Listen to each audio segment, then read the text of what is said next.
Para mí es un gran privilegio estar aquí en esta reunión sobre responsabilidad social y me gustaría agradecerles a todos por estar presentes aquí en esta ocasión y quisiera agradecer también a... A ver, me van a acomodar el micrófono. Espero que oigan mejor ahora.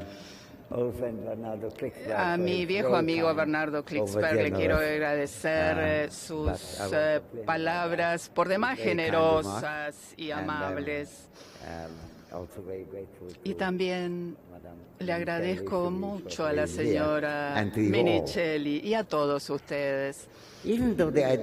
Aunque la idea de la responsabilidad muchas veces no se invoca explícitamente en los análisis estándares de los problemas económicos, la idea de responsabilidad social se encuentra implícitamente presente en muchos de los patrones de conducta que los analistas económicos dan por sentado. Ese hecho tan importante, a veces lo obviamos, en especial en aquellas teorías económicas de las más comunes y que consideran a las utilidades como la única base de conducta para la eficiencia de la economía de mercado. Ciertamente se necesita realizar una corrección aquí, pero más allá de eso, también es importante ver cómo el reconocimiento explícito del rol de un comportamiento responsable puede hacer una gran diferencia para este mundo en el que vivimos. Y a eso me voy a referir en esta charla. En primer lugar, unas pocas palabras sobre cómo la responsabilidad social juega un rol importante en el funcionamiento de la economía de mercado. Las transacciones de mercado muy a menudo se visualizan como intercambios motivados por la búsqueda de utilidades o ganancias. Y en general es así. Y sin embargo, la motivación por la que uno busca ese intercambio no es la única conducta que resulta relevante para una operatoria exitosa de los negocios. Se necesita una confianza mutua, así como bases éticas comunes que le permita a la gente actuar en forma conjunta en la economía de mercado, en procura de las motivaciones diversas de la gente. Es interesante aquí ver dos aspectos de las ideas pioneras de Adam Smith, el economista del siglo XVIII, que se puede considerar como el fundador de la economía moderna, el autor de dos libros clásicos, La teoría de los sentimientos morales, publicado por primera vez en 1759, y La riqueza de las naciones, publicado en 1776. Hay un error de interpretación muy común del análisis de Adam Smith sobre el comportamiento humano, en particular sobre qué tipo de comportamiento se necesita para una economía de mercado floreciente y más allá para que una sociedad sea buena o aún aceptable. La pregunta entonces es la siguiente: ¿cómo este énfasis no ambiguo de Smith sobre la necesidad de ir más allá del interés propio y más allá de lo que llamamos amor propio, ir más allá de eso, ¿no? ¿Cómo su énfasis en esto ha sido tan ampliamente ignorado, casi olvidado en muchos tratados económicos y libros de texto? Ahora, en una cita de la riqueza de las naciones, muy popular en las corrientes económicas principales y también en derecho y en economía y en la política de elección racional, y cito de Smith: no es a partir de la benevolencia del carnicero, del cervecero, del panadero que esperamos nuestro alimento, sino de la concepción de su propio interés. Apelamos no a su humanidad, sino a su autoestima, a su amor propio, y allí concluye la cita. El carnicero, el cervecero y el panadero, estoy explicando lo que dijo Smith, quieren obtener dinero en intercambio por la carne, la cerveza, el pan que ellos producen. Y nosotros los consumidores queremos la carne, la cerveza y el pan y estamos dispuestos a pagar eso con nuestro dinero. El intercambio nos beneficia a todos y no tenemos que ser altruistas comprometidos como para encontrarle una razón de ser a ese intercambio. Este es un buen punto sobre la motivación del comercio, que es interesante en sí mismo, pero no es una reivindicación de la corrección, de la autobúsqueda del éxito y de la búsqueda egoísta de una sociedad o del éxito de una economía de mercado. Para una economía de intercambio exitosa necesitamos más que el deseo de la gente de buscar utilidades, aún con un deseo generalizado en la búsqueda de ganancias y una economía del intercambio. Sería difícil de operar todo esto sin una confianza mutua de lo que puede esperarse de otros involucrados en el intercambio. En otras partes de las obras de Smith hay debates extensos sobre el rol constructivo de otras motivaciones, como la compasión y la confianza, que ejercen una influencia sobre la acción, el comportamiento y la confiabilidad humana, lo que es críticamente importante para el éxito de una economía de mercado. En teoría de los sentimientos morales, Smith argumenta que mientras prudencia es de todas las virtudes el que ayuda más al individuo, la humanidad, la justicia, la generosidad y el espíritu público son las cualidades más útiles para otros. Ahí termina la cita. El funcionamiento de una sociedad va mucho más allá de la motivación o el deseo del comercio y de un funcionamiento exitoso de la economía de mercado. Requiere más de lo que simplemente el amor propio al que hacía referencia Adam Smith. La naturaleza de la crisis económica actual en el mundo, que comenzó allá en el 2008, ilustra muy claramente la necesidad de abrirse de aquella autobúsqueda irrestricta y sin mitigaciones como para tener una sociedad decente. Aún John McCain, el candidato presidencial republicano en los Estados Unidos allá en el 2008, se quejaba constantemente en la campaña política contra Obama y cito: la avaricia de Wall Street. Esto no lo dijo Obama, lo dijo McCain. Él no quería más motivación hacia las utilidades, sino menos, y hablaba de las restricciones éticas. Este fue el candidato presidencial en este momento. Hay mucha evidencia que ha surgido muy firmemente en base al análisis de la crisis del 2008, de que esto lo causó una búsqueda imprudente y decepcionante muchas veces de la ganancia y la remoción de reglamentación gubernamental para restringir las transacciones financieras y aquellos arreglos relativos a los seguros. Una remoción, digamos, una desregulación que se inició durante la presidencia de Ronald Reagan, pero continuó a través de las otras administraciones. Y esto claramente jugó un rol considerable para que se diera la crisis. Una economía de mercado exitoso requiere una serie de valores, incluyendo la confianza mutua, y el rol de la responsabilidad social es sumamente importante en este contexto. Y cuando la conducta responsable es muy deficiente, allí surge la necesidad significativa de reglamentación gubernamental. El tema de la responsabilidad social surge en el contexto de la crisis en otra manera destacada también, en nuestro entendimiento de lo que ha fallado mucho para que la crisis sea tan extendida en el tiempo. La necesidad de estimular una economía deprimida para superar una caída económica fue muy debatido por John Maynard Keynes hace casi 80 años.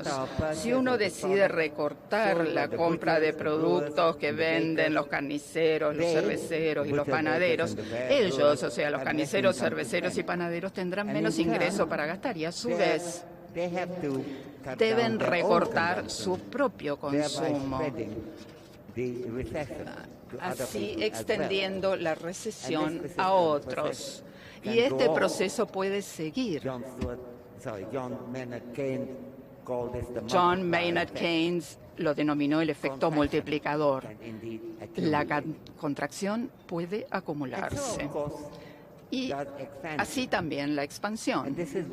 Y aquí es donde el rol del gobierno para remediar una economía deprimida entra en escena, o debería entrar en escena. Si el gobierno gasta más o crea un entorno favorable para que la gente gaste más, la expansión del ingreso resultante de ese gasto, a su vez, generará otros ingresos y mayores gastos a través de ese mismo efecto multiplicador. El gobierno puede ayudar a remediar una depresión generada por una deficiencia en la demanda a través de una fuerte política de estimulación económica y la expansión de la demanda, que a su vez llevaría a la expansión de una mayor demanda.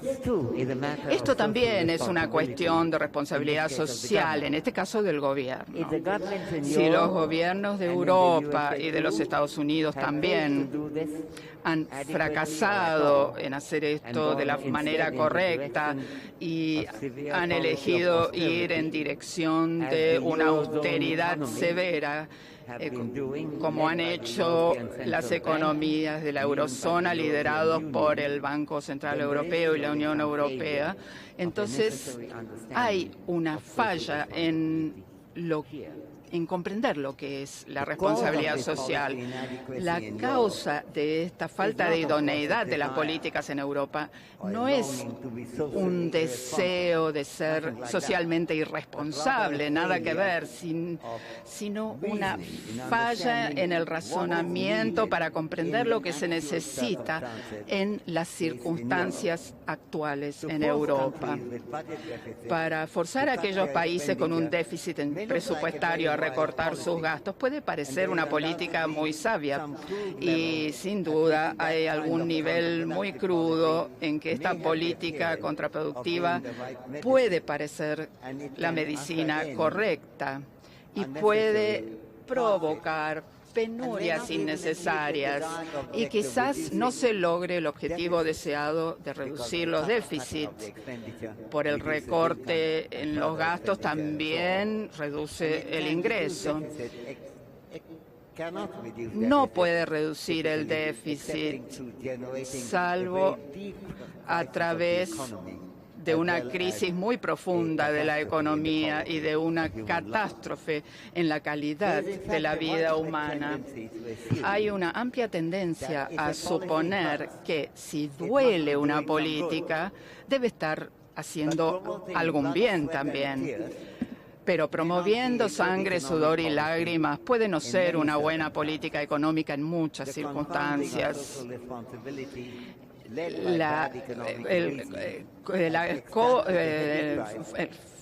El fundamento de la responsabilidad social liderada por un razonamiento económico malo hizo pagar un alto precio a Europa, así como a las economías involucradas. Muchos tienen un crecimiento negativo y los países europeos se han felicitado cuando tienen un crecimiento cero, golpeados por un tipo de irresponsabilidad social iniciado en el sector privado, como lo fue la crisis del 2008, la gente ha sufrido aún más a través de una falta de política pública socialmente responsable generado por muchos de los gobiernos de economías pudientes y exitosas en el mundo. La necesidad de una mayor responsabilidad social surge de muchos modos diferentes, de la gente, de todos nosotros, aún de mi parte y del gobierno, y de la sociedad y de todas las instituciones que la componen. Dado el tiempo limitado con el que cuento, permítame hablar de un otro área de gran importancia política hoy día. El medio ambiente y en particular lo que entendemos que nuestra responsabilidad social nos exige para abordar las fuentes alternativas de energía, carbón, petróleo, gas, energía nuclear y energías renovables a partir del sol, el viento y las olas. Nuestro medio ambiente global enfrenta muchos problemas y debo decirles que el gran volumen de emisiones de carbono es solo uno de esos problemas. El bajo nivel de compromiso intelectual respecto de algunos de los principales desafíos ambientales es ciertamente otro problema. Por supuesto, hay muchos estudios que se comprometen con problemas medioambientales y que han investigado muy bien el calentamiento global y agradecemos eso, pero algunos de los temas iniciales no se han resuelto y no se han abordado tampoco. El problema es aún más difícil debido a la ausencia general de un marco normativo y ético abarcador que involucra la ética, la moralidad y la ciencia, que puede servir de base para el debate sobre recomendaciones de política. A pesar de la ubicuidad y el alcance de los peligros ambientales, un marco normativo general para la evaluación de estos peligros todavía no se ha encontrado. Hay grandes vacíos en la ética respecto de un comportamiento que favorezca el medio ambiente, aun cuando la evidencia científica en relación con el cambio climático en particular está disponible. Pero hay otras áreas en las que los estudios científicos han sido muy limitados y no sirven como una base adecuada para un buen marco normativo a fin de determinar nuestras responsabilidades sociales. Así que ha habido fallas por ambos lados. La falta de la visión por parte del público de estos hallazgos científicos respecto de algunos problemas ambientales ha generado también una falta de responsabilidad social, como en las emisiones de carbono, y la falta de investigación científica adecuada sobre otras cuestiones ambientales pueden traer aparejados otras fallas en cuanto a darnos cuenta de cuáles son nuestras responsabilidades. Una de las externalidades son cosas que afectan nuestras vidas sin pasar por el mercado. Los efectos negativos de las emisiones de carbono ciertamente es algo de lo que se ha hablado mucho y esto es algo bueno en este contexto. Y sin embargo, hay otras externalidades que también exigen nuestra atención urgente. Esto incluye el peligro creciente del rápido aumento del uso en la energía nuclear, incluido, entre otros lugares, China e India, mi propio país, donde el uso de la energía nuclear está ganando impulso a distintas velocidades y se están planificando grandes ampliaciones. Y aún así, los peligros y las externalidades del uso pacífico de la energía nuclear han recibido muy poca atención sistemática en los debates científicos y políticos, sorprendentemente. El pensamiento sobre el medio ambiente debe ser multidireccional y no centrado en un solo tema, aun si el foco es algo tan importante como los peligros de las emisiones de carbono. No solo se descuida el gran tema de hacer estimaciones razonadas de las externalidades, que requiere una evaluación probabilística, porque nada es cierto acá, de la producción y el uso de la energía. No solo se descuida todo esto, sino que la falta de un marco normativo también contribuye a ignorar los beneficios de un mayor y no menor uso de la energía de la que dependen las vidas de miles de millones de personas con privaciones en el mundo. Primero voy a comenzar notando, para los fines de una ilustración, pero también por su importancia sustantiva, algunos sesgos persistentes en el pensamiento sobre los beneficios y los castigos del uso de la energía en sus distintas formas en el mundo contemporáneo.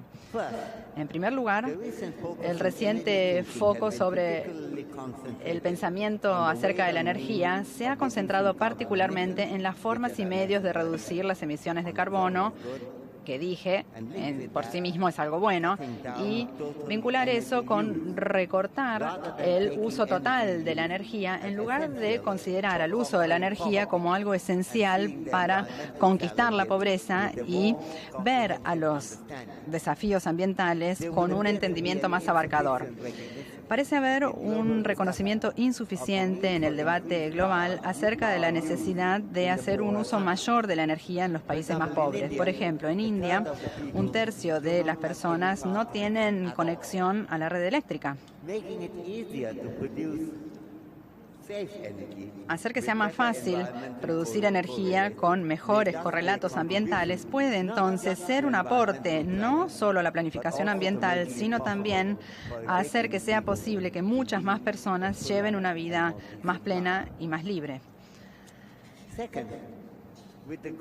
Segundo, con el creciente reconocimiento de los peligros de la contaminación global a partir de los combustibles fósiles, el atractivo de la energía nuclear se ha vuelto bastante fuerte en los últimos años.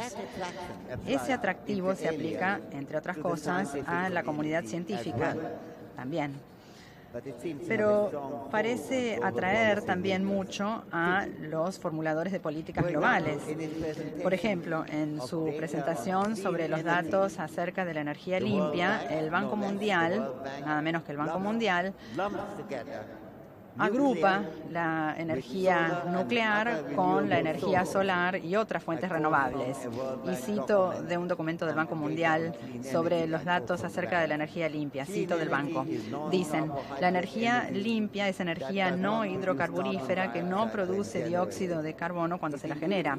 Incluye la energía hidráulica, la energía nuclear, geotérmica, solar, entre otras. ¿Eso es algo sensato de decir? Las implicancias climáticas de depender de la energía nuclear, de hecho, son mucho mejores que el continuo y acelerado uso de los combustibles fósiles. No hay dudas al respecto en cuanto a la atmósfera y al clima global. Sin embargo, las amenazas de las externalidades no provienen solamente del cambio climático. La energía nuclear también tiene externalidades extremadamente negativas de muy distintos tipos. Hay castigos y peligros que no están incluidos en la evaluación a precios de mercado de los costos de la energía nuclear. Por lo tanto, hacen que esa alternativa a la energía nuclear parezca ser mucho más barata de lo que en realidad es, desde un punto de vista plenamente social.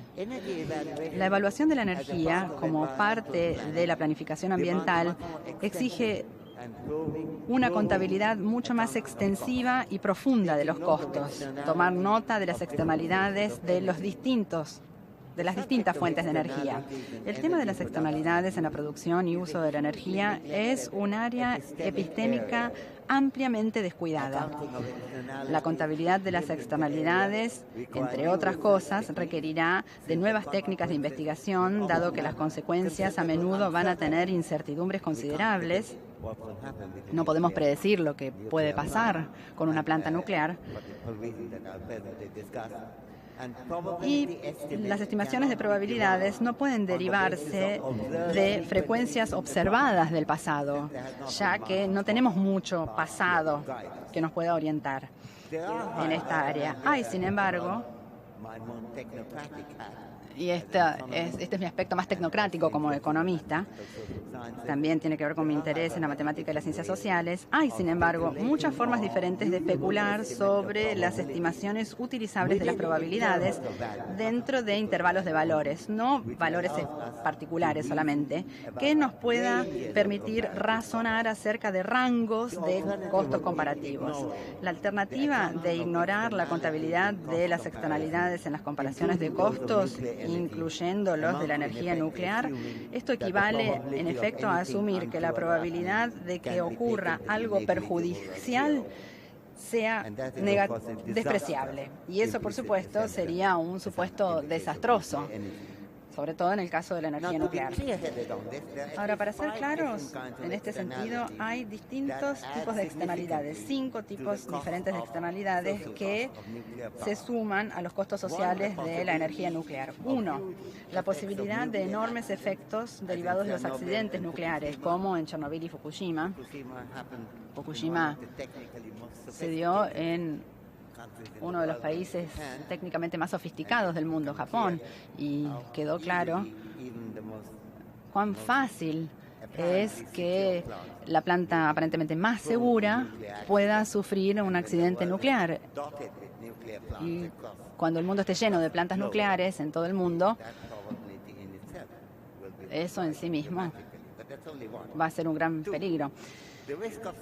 Esa es una externalidad. 2, el riesgo del sabotaje. Vemos estas posibilidades en India, por ejemplo, y vemos lo que pasó en el Hotel Taj, en el hotel del Taj Mahal en Bombay. Si hubiera pasado a unas millas de allí, en la planta nuclear que hay por allí, el resultado no habrían sido cientos de muertos, sino cientos de miles de muertos. 3, las consecuencias de un posible hurto nuclear, que es una posibilidad en todas partes, pero en particular en las plantas menos resguardadas. Y sabiendo cómo se ha extendido el terrorismo, la posibilidad de una amenaza nuclear como dispositivo sofisticado y de amenaza a otros países es algo que tenemos que tener en cuenta con toda seriedad. Incluso cuando leemos los diarios a la mañana sobre los últimos ataques terroristas por acá y por allá.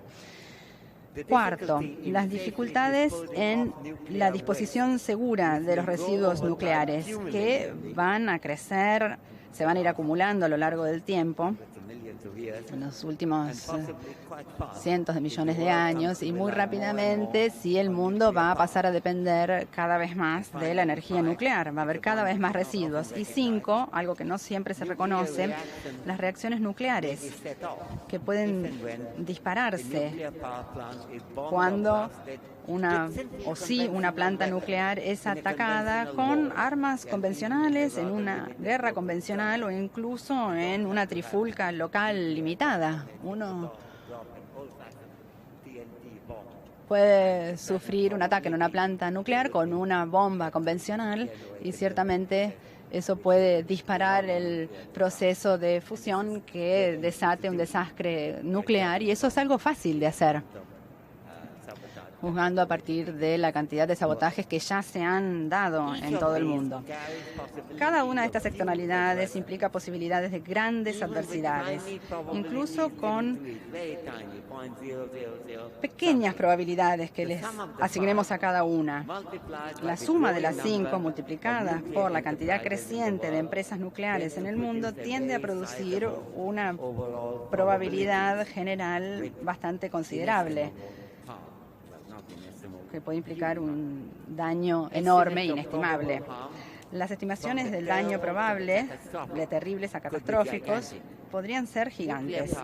La energía nuclear es, en todo caso, bastante cara, incluso en términos convencionales. Y si además el desvalor esperado de las externalidades se suma a los costos de la producción de la energía, la suma total puede resultar poco o altamente cara. Es poco probable que en el futuro cercano el uso de combustibles fósiles pueda ser eliminado y reemplazado por la energía nuclear, pero los peligros de un accidente nuclear, sabotaje o hurto pueden ser muy grandes incluso antes de que la energía nuclear llegue incluso a acercarse a reemplazar el carbón, el petróleo o otros combustibles fósiles en todo el mundo. Además, en la medida en que se incorporen salvaguardas a los diseños básicos de la producción y suministro suministro de la energía nuclear, los costos de la energía nuclear también van a aumentar significativamente, incluso en términos muy convencionales orientados al mercado. Una alternativa que parecía muy pequeña en cuanto a su uso posible hace unos pocos años, pero que se está considerando con cada vez mayor seriedad, es la energía renovable a través del uso de la energía solar, la energía eólica y la energía mareomotriz. Recientemente, los costos de estas fuentes renovables de energía, particularmente la solar, han caído rápidamente, bastante más rápidamente de lo que se esperaba. Y esto está pasando rápidamente en China, con la ayuda de las innovaciones, pero también a través de subsidios gubernamentales a la industria de paneles solares. Esto ha influido sobre los costos y beneficios de la energía solar fuera de China también. Por ejemplo, sustancialmente en India, principalmente a través de el uso que hacen los indios de paneles solares importados de China, con una frecuencia bastante considerable. América y Europa han tendido a no importar los paneles chinos más baratos y ampliamente subsidiados, principalmente para proteger sus industrias nacionales de paneles solares. Por supuesto, pueden plantearse preguntas acerca de la calidad y la durabilidad de los paneles chinos más baratos, pero la comparación es algo que tenemos que hacer sin un sesgo proteccionista, porque estamos enfrentándonos con un problema global donde el proteccionismo puede constituir un obstáculo. Lo que se necesita ahora es un entendimiento más claro de los premios por invertir dinero en energía renovable con fondos públicos. Todas las evidencias sugieren que esto puede ser ampliamente productivo. En cierta medida es algo que ya está pasando sin ningún tipo de coordinación social. Pero el tema es lo suficientemente importante como para exigir mucho más de la comunidad mundial. Antes de concluir, permítanme pasar a un tercer tema que tiene que ver con la energía renovable, y es la falta de un pensamiento sobre el medio ambiente que sea sistemático en el mundo de hoy. Hay insuficiente reconocimiento de un hecho empírico que a primera vista puede parecer trivial, pero que tiene mucha más importancia de lo que uno pueda reconocer de inmediato. Muchas áreas del mundo donde la pobreza es común también son particularmente soleadas y ofrecen oportunidades muy poco apreciadas para la generación y uso de la energía solar si los problemas científicos e ingenieriles de usar este tipo de energía, incluido particularmente el desarrollo de almacenamiento más económico de energía variable según las estaciones del año, se abordan adecuadamente. La disponibilidad de un sol fuerte, como por ejemplo en Asia, África y América Latina, tienen mucho más sol, incomparablemente más que Europa, que en este momento es el centro del activismo ambiental en el mundo. Y está muy bien en otros sentidos. El mundo tiene mucho más sol que lo que se pueden imaginar los activistas ambientales de Europa. Y esto puede hacer posible para muchas áreas del mundo utilizar una gran cantidad de energía si se desarrollan formas ambientalmente adecuadas para aprovechar, almacenar y utilizar la energía solar. Esto podría beneficiar a muchos países con limitadas disponibilidades de stocks de combustibles fósiles, como grandes partes del África subsahariana, pero también otros países donde hay muchos combustibles fósiles, como el carbón en India, pero cuyo uso debe restringirse por el impacto sobre el cambio climático. Tenemos que pensar en ambos temas al mismo tiempo. Puede haber otros problemas que debamos confrontar para pasar a depender más de la energía renovable, incluidos los costos de almacenamiento, los patrones de tiempo del uso de la energía y los patrones de tiempo de producción de la energía. que depende de circunstancias naturales como las estaciones del año y las variaciones del nivel de sol. La posibilidad científica de reducir los costos de almacenamiento requiere mucha más investigación y mucho más apoyo público para la investigación científica y de ingeniería. Yo no estoy diciendo que estos problemas sean fáciles de investigar y resolver. Hay brechas empíricas en nuestro conocimiento y también dificultades analíticas a la hora de abordar la evaluación de la incertidumbre, pero ese problema está presente en el análisis del calentamiento global también. Y los trabajos recientes sobre la estimación de los peligros globales de las emisiones de los combustibles fósiles se han dirigido necesariamente en la dirección de incluir evaluaciones epistémicas que incluyan a la incertidumbre.